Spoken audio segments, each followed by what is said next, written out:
Souther and I did kind of touch on this on our live stream on Monday. We kind of got into the politics of it all. This was sort of an interesting debate that I've been having with myself internally. Like 50 years ago, when there were 5 channels, I think that if you were a person with a platform, it was important for you to make a statement if something like that happened, because there were only like 24 people who had platforms. Now everyone has a platform. And I'm like, are we a little overwhelmed by this? I'm like, maybe some things should just be whimsical. This is why we're doing this in B-roll. Like, I fucking love, but I'm like, I don't need a statement from you about what's going on with ICE, man. I love you. I love your work. And like, I can tell that this is eating you up and like you're processing something, but I don't think this is helping, you know? Anyway, we're all doing the best we can. I'm not casting aspersions on anyone. And there's a decent chance that I'm wrong and my way is the wrong way to go about this. But that was just kind of I don't know, something that Souther and I chewed around the live stream on Monday. Yeah, the way I've been thinking about this is that we do touch base on it in some episodes, and usually like a little bit in the banter and whatnot. But ultimately, I approach it like a bartender, right? So like our job is to take stress away from people. Yes. So we acknowledge it, but we're there to like give a silver lining, like it's some sort of like beacon of hope, like the truth is there's always been bad shit in the world. And, so, I mean, there's just different bad shit all the time. And, that's the nature of it. And I'm not trying to like belittle the situation, because I'm not, it's just, the truth is like, we're doing our part in a way that's different than standing out with signs and, like arming ourselves and going to Minnesota. People still need lightness and humor and, and drinks. Yes, especially. exactly. So there you go. And we can maybe throw that in the banter at the front if you want. I don't know, but I don't know. I'll see if it works. I was going to make a snow versus ice joke, but well, we still can. Let's do it. Let's get into it. Why not? All right. So you don't shun the devil with your rock and roll load. Knows that country music's gonna save your soul. The devil runs his groove in them rhythm and blues that sand. It's gonna get you sun in the Welcome back to the Speakeasy. I'm Damon Bolte. And I'm Greg Benson. And Damon, you are, correct me if I'm wrong here, you and Jamie are the only 2 people in the United States of America, the continental United States of America, who are not currently snowed in. Is that correct? Well, on this show, yeah. But yeah, it's, I'd rather have snow everywhere than ice. Boom! There's our ice jab. There we go. We had to do it. We had to get it out of our system at the top of the show. Yeah, but the thing is, my parents send me pictures from Southwest Oklahoma where we have our farm, and they are like covered in snow, and like, obviously I'm seeing New York covered in snow, and I missed it. I mean, I missed the first part of the snow, but living in New York, there's no snow removal. It's just shoving it to the sides of the roads, getting it off the roads, and on snow relocating operation. Yeah, it's covering your cars, your bikes, your dog, and then your dog ends up covering the snow. The very very New York thing. So there's like this brief window where it's like really nice, and especially like I always loved like the first real snowy night in New York. And like I've gotten into so many awesome like snowball fights across the street, like Smith Street, being at Bar Great Harry and throwing snowballs across the street at like Wing Bar or whatever, and like, and there's no cars. Everyone's like staying put, and it's just perfect. And everyone's drunk and having a good time. And then the next day it's covered in dog stuff. But I think it's nice. I say that now living in, Northern California, where it doesn't really snow here. This will be a chance to get a little nostalgia in your diet then. What is your kind of like go-to snowed in cocktail cuisine? Because I have what I think is a kind of edgelord contrarian answer to this, but I want to hear what yours is first. Oh man. Well, I love brandy, and so I love a brandy old fashioned. I love just, hot toddies, those kinds of things. But, I typically don't, it's not often that I'll make a hot toddy for myself at home anymore, because I just really like, if I'm going to go that route, I'll just go room temp rather than hot. The reason why is because I hate waiting for a drink to be able to be drunk. And if it's like super hot and I don't drink coffee. I rarely drink tea. I don't do hot beverages really so much. And the reason why is because I'll burn my mouth on, the roof of my mouth on a slice of pizza any damn day or that's what pizza is for. That's kind of you have to, you're alive. You have to get that nice layer of skin off the top of your soft palate. Totally. And then that's the way the Italians do it. Then you can really enjoy the rest of your meal. I've gone on record on this show as saying that I'm not a hot toddy person. I think I'm well documented in this stance. I respect people who like cold coffee and hot cocktails, but they are wrong. One is supposed to be hot and one is supposed to be cold. Not that there's anything wrong with a hot cocktail. It's just an affront to the natural order. And every time you drink one, you're spitting in the face of God. But other than that, it's fine. My personal favorite snowed in cocktail cuisine is winter tiki. I love an excuse to kind of, just sort of kick back, pretend you're on vacation. And this is a tradition that started when I was at a friend's cabin upstate many, many years ago. And it just got like feet of snow, like up to my waist. And I'm a tall person, like waist high snow for me. And we had this moment where we go to the freezer and we're like, holy shit, we want to make cocktails, but there's no ice in here. And I swear to God, the better part of an hour, we are stuck in this cabin surrounded by snow, feet of snow. And we're going back and forth. How are we going to chill and dilute these drinks? What are we going to do here? And eventually one of us just sort of looked out the slider into the backyard and we're just like, oh, yeah. Come on, what if we just did this? Yeah. So that's kind of become a tradition. It's a little bit harder to do here in New York, but I do have a fire escape that's, elevated. So it's not going to be getting dangerous. Yes. Yeah. But I still like, like a little bit of fresh snow that hasn't actually like touched the ground in New York City yet. I'll kind of like scoop up a little snowball, put it in a glass. Yeah, from your fire escape. Pour some, totally. Yeah, exactly. Yeah, pour some rum, some orgeat, a couple other fancy things. Yeah, you think about it. That's my go-to. Yeah, but when you think about winter tiki, I mean, really, you're just kind of saying tiki because, citrus is better in the winter, right? A lot of the spices that go into tiki they're like baking spices that we relate with the holidays a lot of times. Mm-hmm. I mean, you could argue that like a Tom and Jerry is like kind of a pre-tiki tiki drink in a way. You could argue it. I'm not saying you're going to win, but then we're also going back to hot drinks.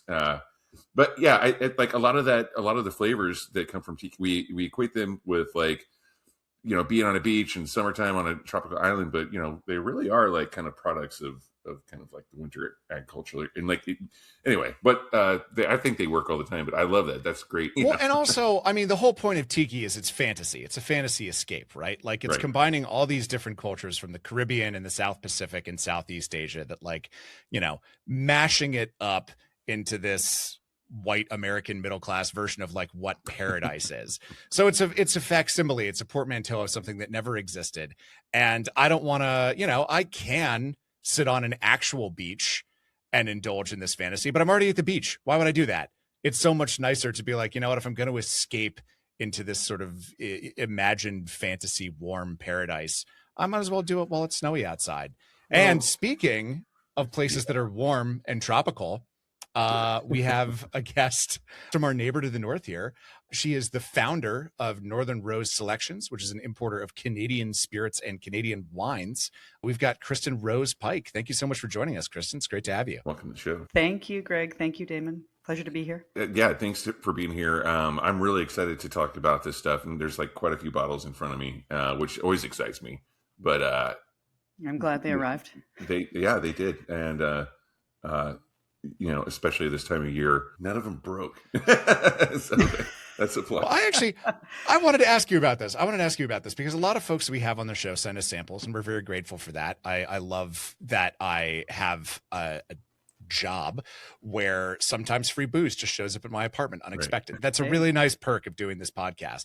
But usually it's delivered by like the FedEx guy or the UPS person.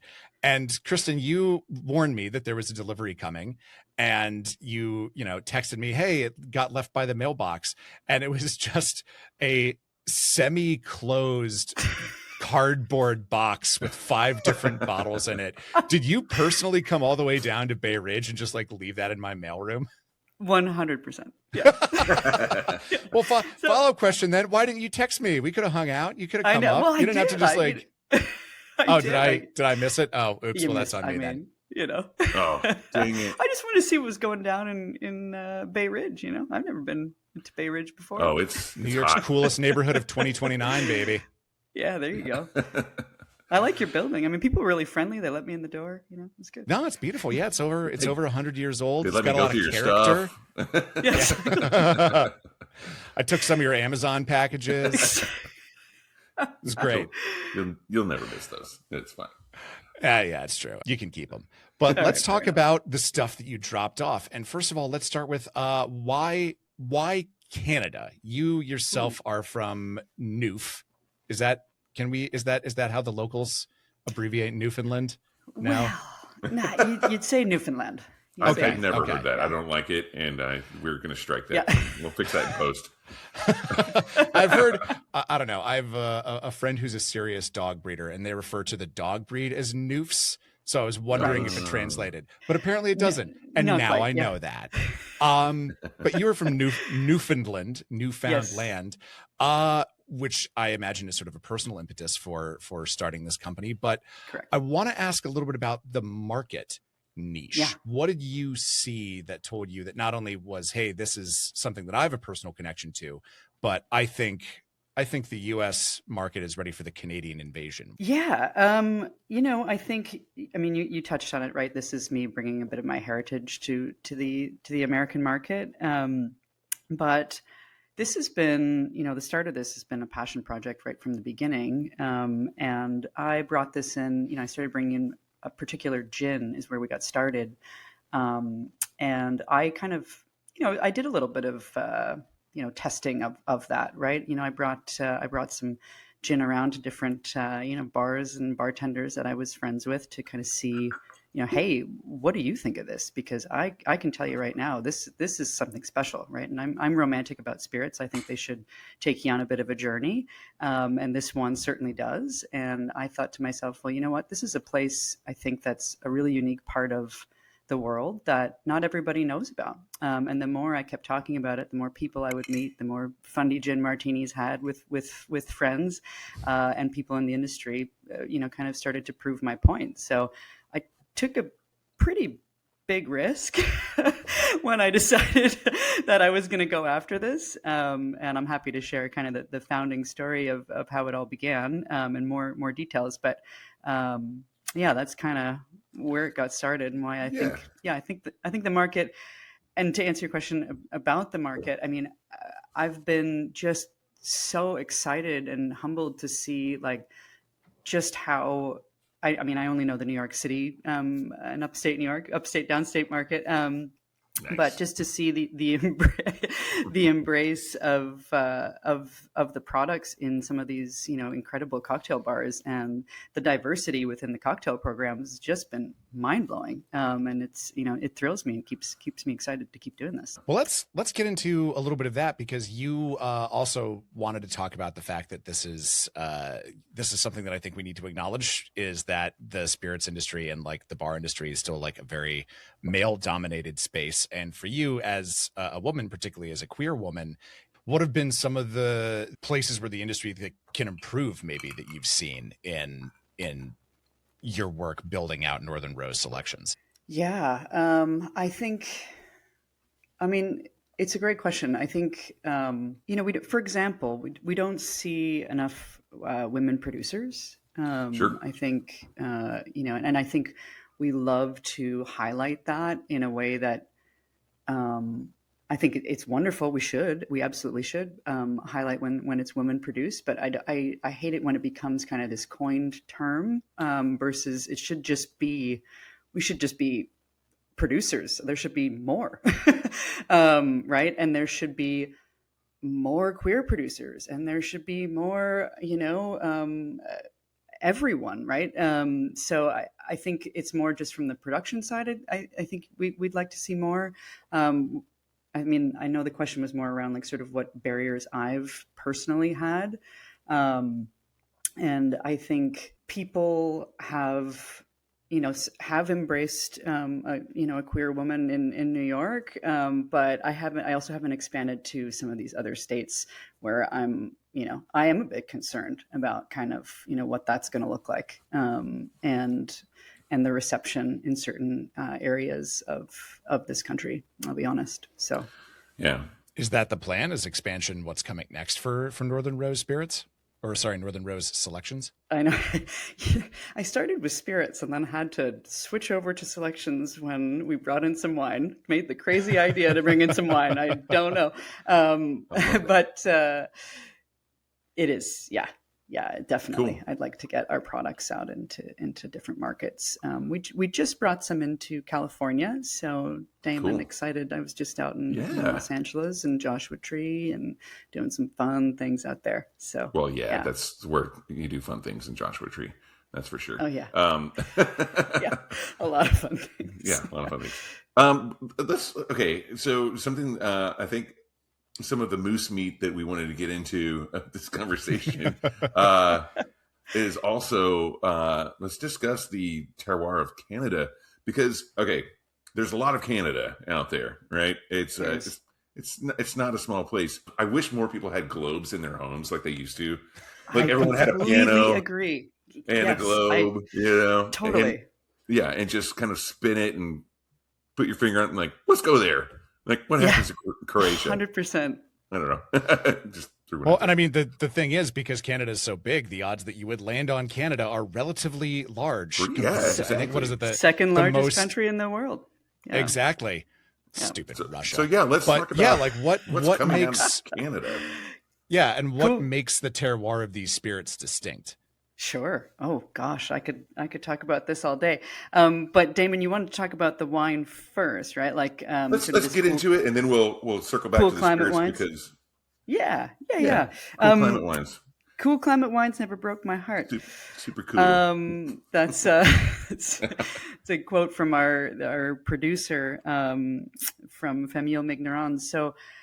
One of the spirits you have, so maybe I'll talk about it kind of in tandem. So one of the spirits you have in your in my glass, in your unmarked box, sitting beneath your mailbox there. Not drinking regularly. Is semi-disguised selection of alcohol. That's how all of our deliveries go. Love it. It's part of the Canadian thing. But one of the spirits you have has this really cheeky little label of cow, sheep, and human udders. Yes. Booze from boobs. Yeah. You've got it. Yeah. Petit lait. Correct. Yeah. French for Did I whey. say that so right? it's yeah, absolutely. So it's a whey distillate. It's a pure whey distillate. No way. Yes, way. Yes, way. We can. Yeah. We got a lot of zingers today. Yeah. So this is good. This is good. So the producer, she, so Madeleine Dufour, she is a second generation cheesemaker. So it's a brother-sister duo, and she Madeleine herself trickles that the whey, the byproduct of making cheese. So she's recuperating the waste from their cheese production.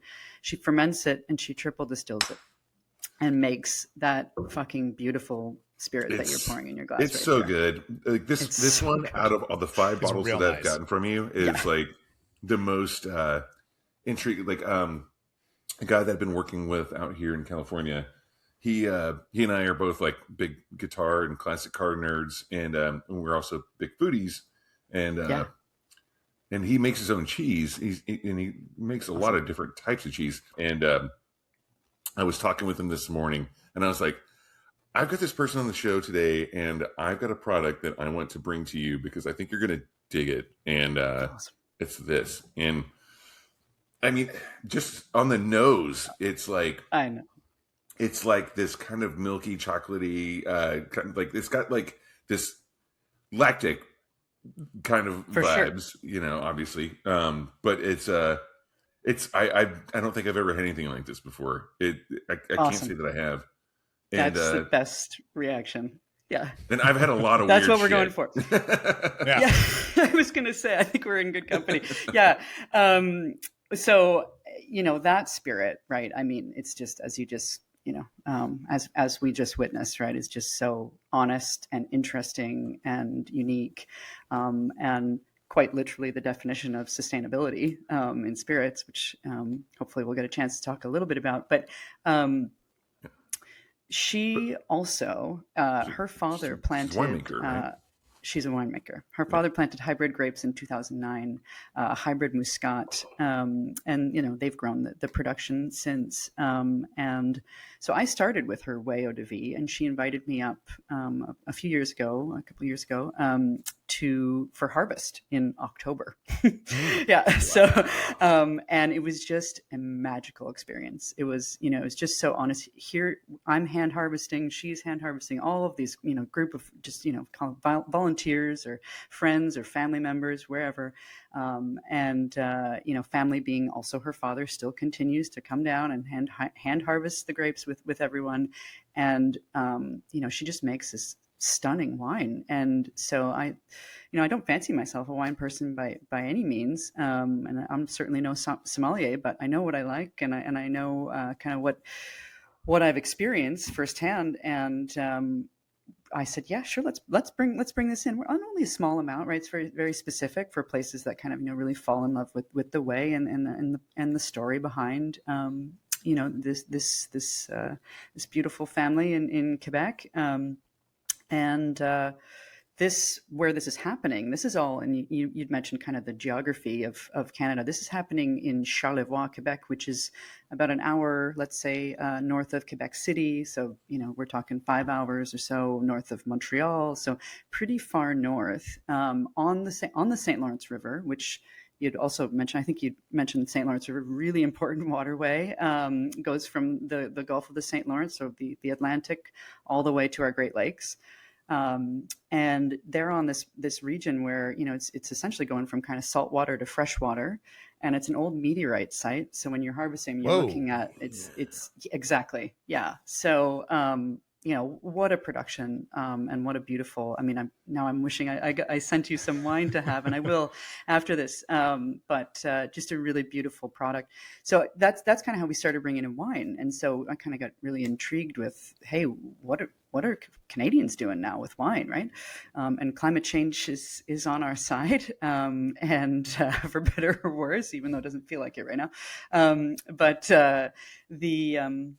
some of these hybrid grapes that people are producing out on the East Coast in New York and Virginia and Vermont and this kind of thing.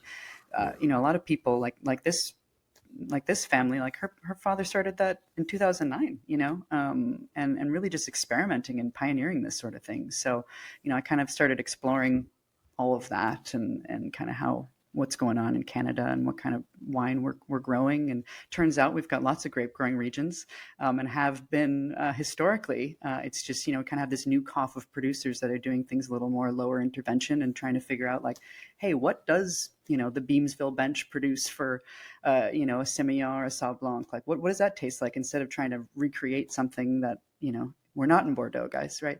Well, what does it taste like? I mean, I am so intrigued by cold weather wines. Is there a distinctive through line that you would say runs through these that you can definitely, if you were doing a blind tasting, you would say, yes, this was grown north of, this longitudinal line or something like that?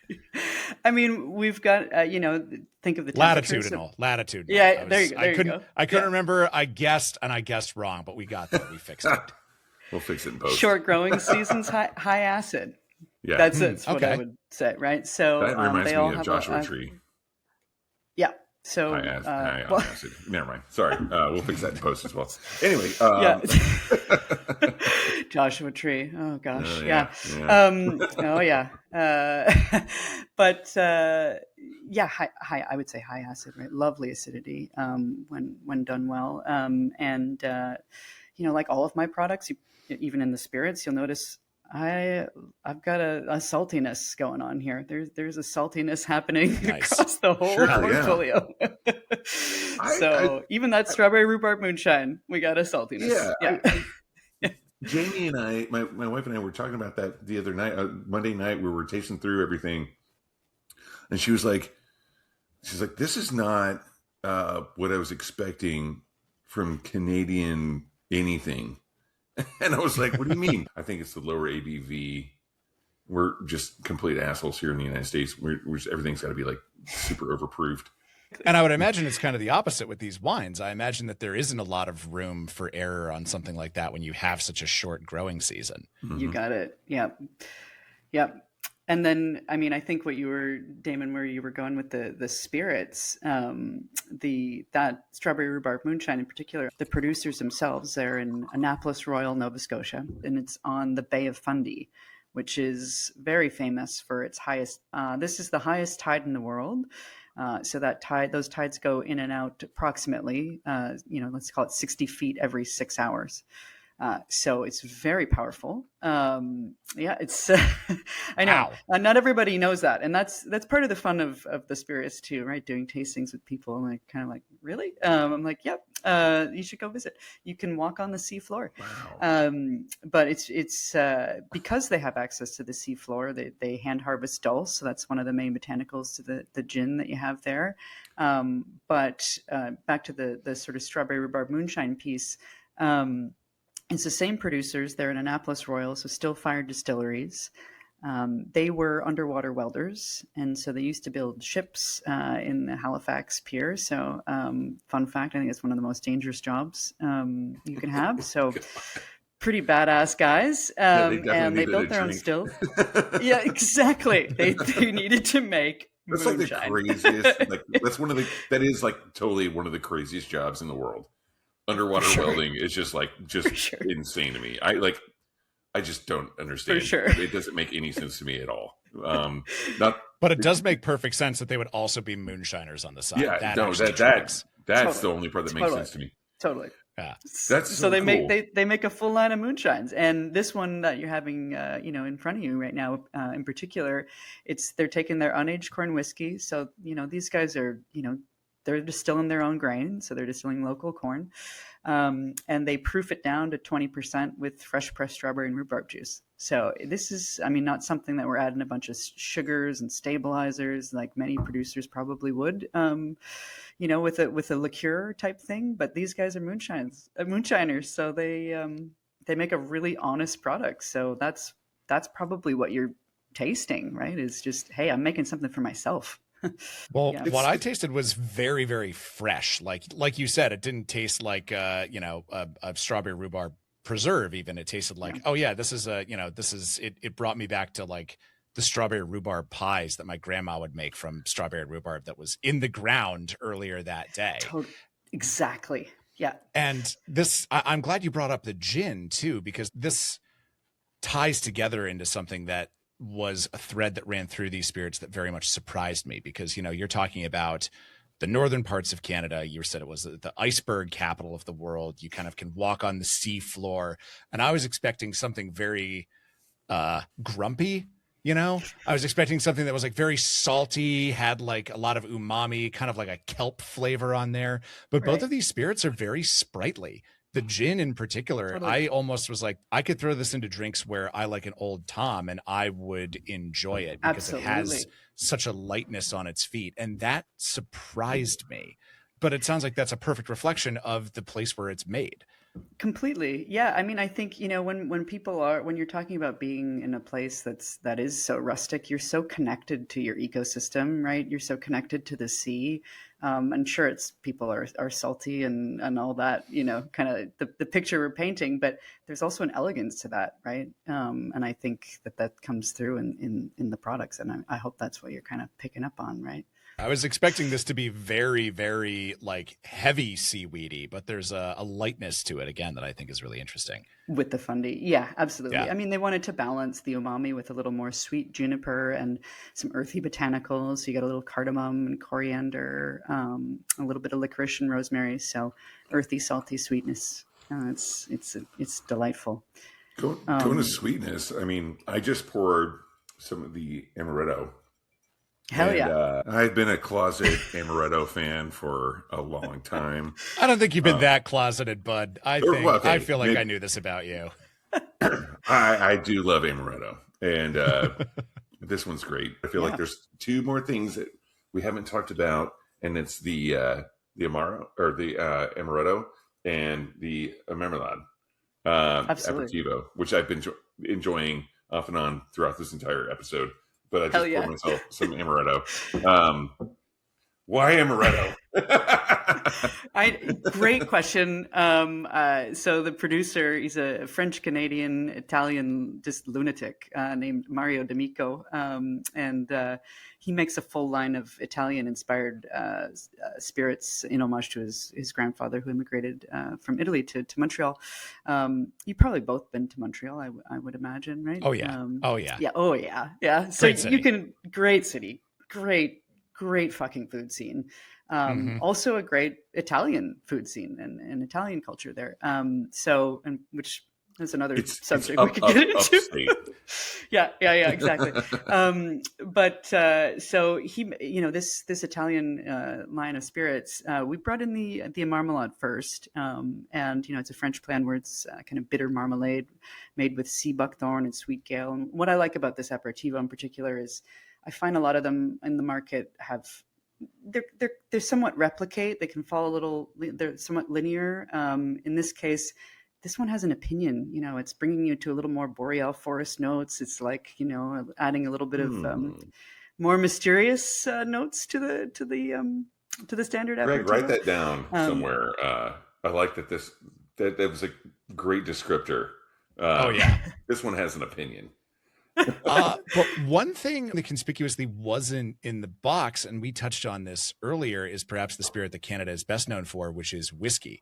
Ooh. So I want to know, obviously this is more niche market stuff, but what is the relation that your amaretto, your amaro, your gin, your way eau de vie, sort of what would you call their, as long as we're anthropomorphizing here, what's their relationship like with their cousin Canadian whiskey? Ooh.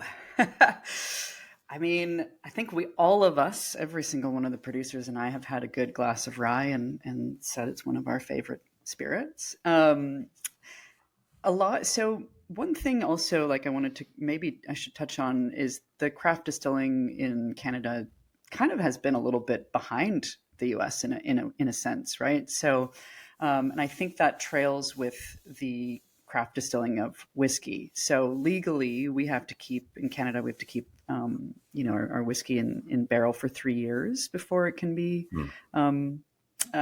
released. So you've got some, let's call it a hint to the future of the business. Still Fired, my welder gang in Annapolis Royal, like they have some rye sitting in barrels, for example, that I've kind of got my eyes on, if they'll grant me a little bit. So I mean, you see, we're going to see more and more, I think, of craft rye whiskey right now. Like, for example, there's a lot of rye in the States that are American owned, but they're actually produced.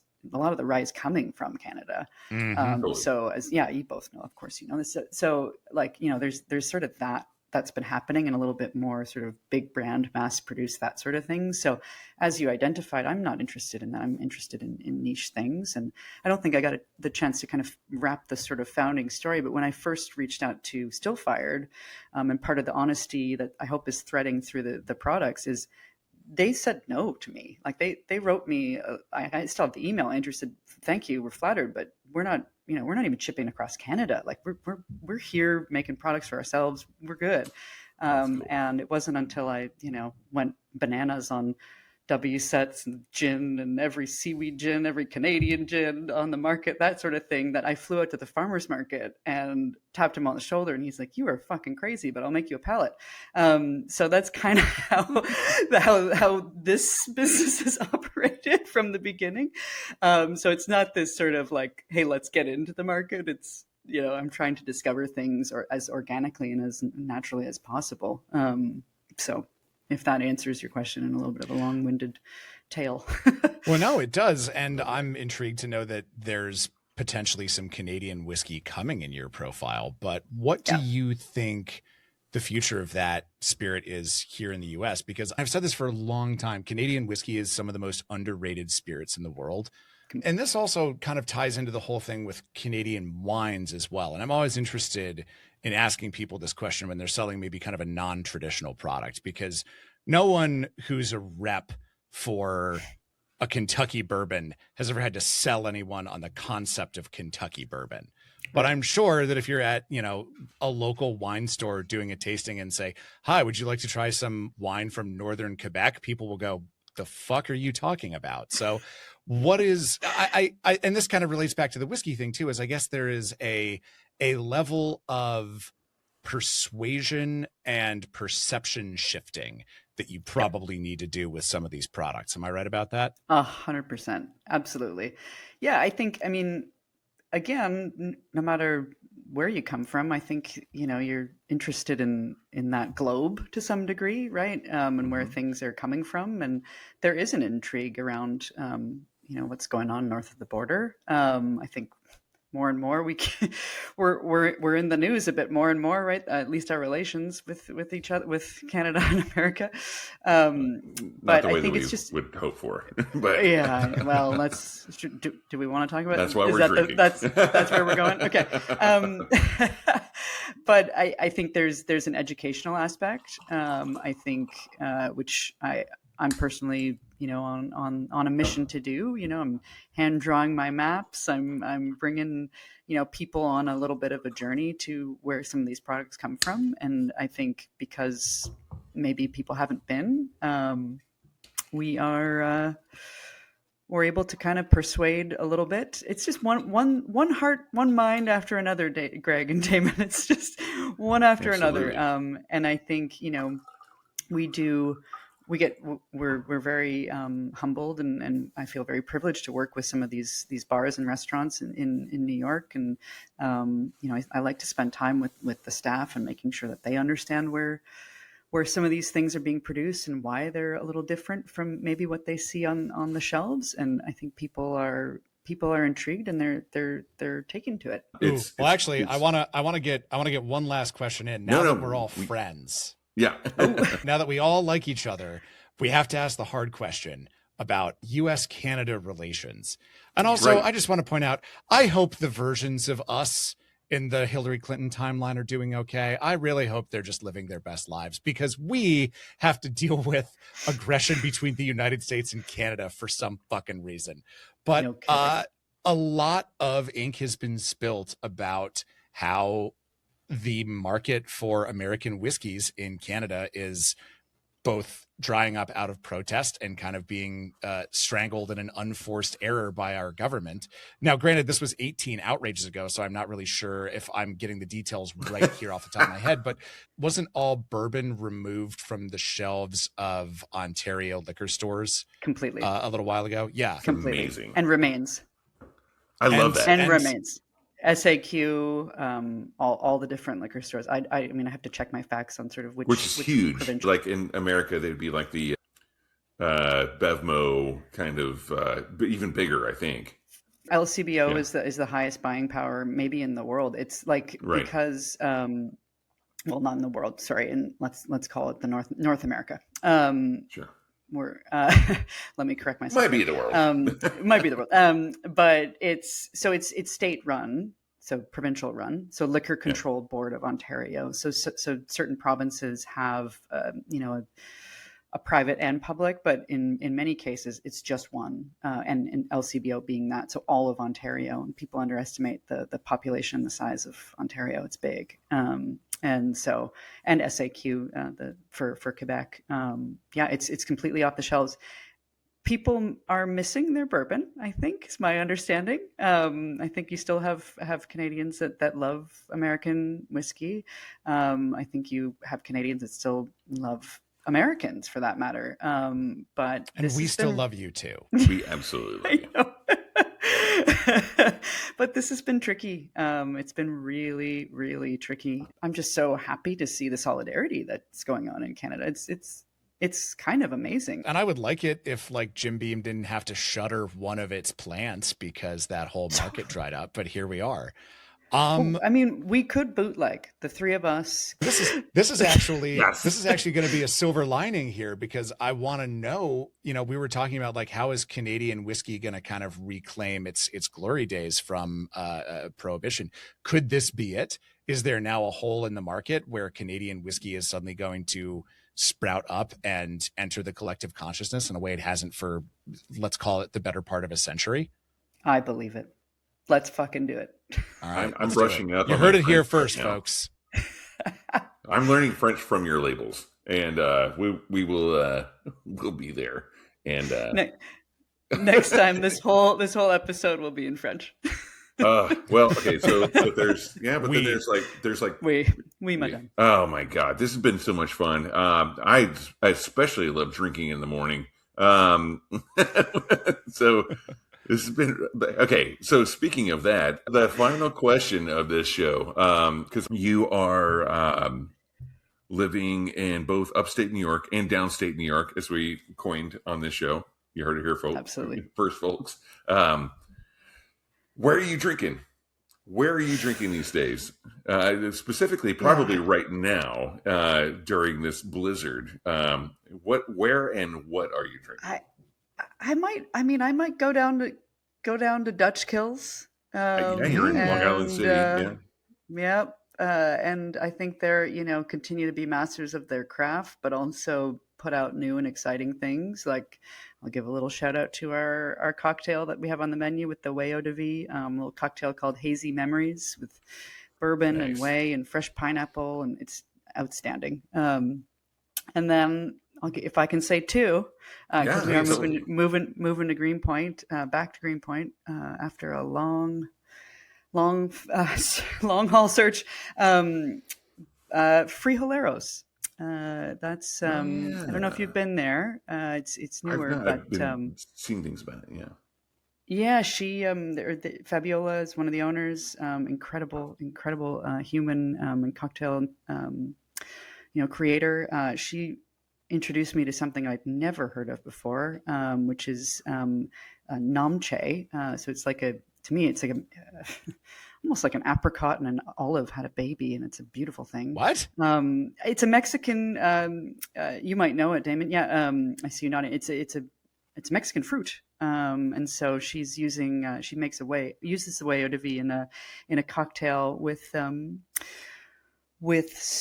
racia and this namche, brine, this sort of thing. It's amazing. It's a martini. Oh man, hell yeah. Yeah, it's a whole new world of flavors, and this is weird and wonderful. This is what we're doing this for, right? Like this is it's amazing, the diversity. Like, what a nod to. Let's end on a high note. The diversity of the New York City cocktail scene is outstanding, and probably where you are, Damon, too. Like, I don't mean to focus just on New York, but that's just where I am. No, I love New York. I mean, it is the center of the universe, so it's fine. It is our absolute center of the universe.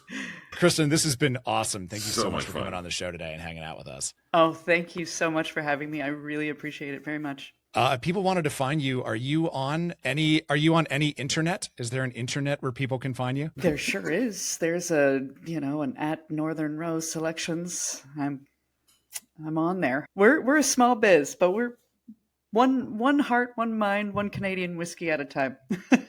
Love it. So go ahead and check them out, everybody. But that is going to do it for us this week. However, If you want to get snowed in with all of us, you can become a regular on our Patreon. Our regulars get no ads, cocktail recipes from all of our guests, access to live monthly hangouts, sometimes with kilts, a free cocktail kit every single month from our friends at Shaker and Spoon, and extra show, like a second little side pony of the show. We only had time, as we always do, for a little bit of our conversation with Kristin on the main feed. But if you want to listen to the whole thing, find the link in the show notes and become a regular. And everyone should come back next week when our guest is going to be Sybil St. Aud Tate of Honeysuckle, which is an Afrocentric food and beverage experience in Philly that is on a mission to reclaim Black culinary traditions. It's going to be a great show. I'm excited to learn a lot, so be sure to tune in for that. But for today, cheers, everybody. Sunday. So you don't shun the devil with your rock and roll, Lord knows that country music's gonna save your soul. The